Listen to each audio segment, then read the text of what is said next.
चलिए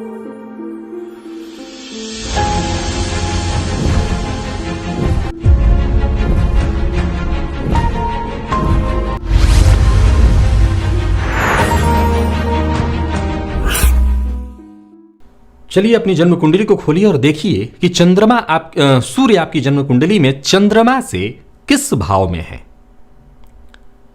प्रिय दर्शकों, ज्योतिष शास्त्र का कहना है कि जन्म कुंडली में चंद्रमा जहां बैठे हैं वहां से सूर्य अगर 3 घर आगे बैठे हों, अर्थात चंद्रमा से सूर्य तृतीय में हो, तो यह बड़ा ही श्रेष्ठ है। ऐसा जातक अत्यंत मेधावी, परिश्रमी और वैभव संपन्न होता है। वैभव के मामले में राजा के समतुल्य जीवन जीता है। जब जब ज्योतिष शास्त्र में राजा शब्द का इस्तेमाल हो, बस सदैव समझिएगा आज के इस परिवेश में सफल श्रेष्ठ नौकरी पेशा आप हो सकते हैं, आप व्यापारी हो सकते हैं। एक श्रेष्ठतम सुखद जीवन जीने वाला व्यक्ति राजा अथवा राजा के समतुल्य। चंद्रमा से सूर्य अगर षष्ठ में हो तो यह भी बड़ा श्रेष्ठ है। ऐसा जातक उच्च कोटि का शत्रु विजेता होता है। हालांकि ऐसा जातक थोड़ा बातुनी या विवादी प्रवृत्ति का होता है, बात बात में विवाद कर ले, लेकिन निसंदेह शत्रुओं पर जीत हासिल करने वाला होता है। और चंद्रमा से सूर्य सप्तमस्थ हो, ये पूर्णिमा के चंद्रमा हो जाएंगे। वैसे देखा जाए तो पूर्णिमा के चंद्रमा को भी बहुत श्रेष्ठ नहीं माना गया, क्योंकि मैंने बताया था कि चंद्रमा का बहुत कमजोर होना और बहुत बली होना, दोनों में ही बड़ी समस्या है।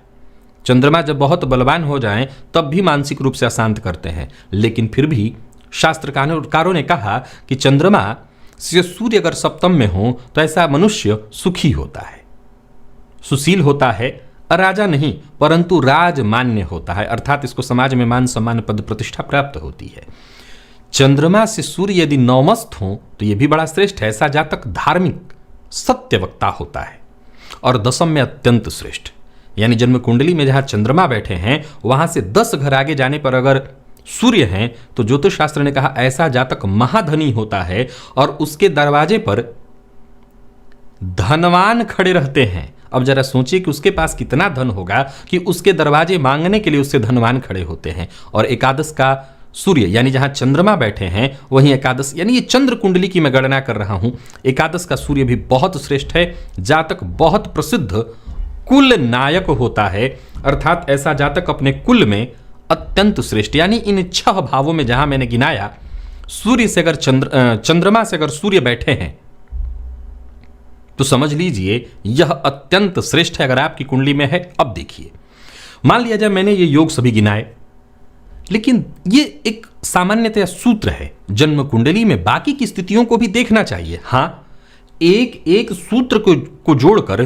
3-4 राजयोग हो जाएं तब भी जन्म कुंडली मजबूत हो जाती है। इसमें से अगर एक घटना आपकी कुंडली में घटित हो रही है और कोई राजयोग घटित हो रहा है तो कुंडली और मजबूत हो जाएगी, अत्यंत श्रेष्ठ हो जाएगी।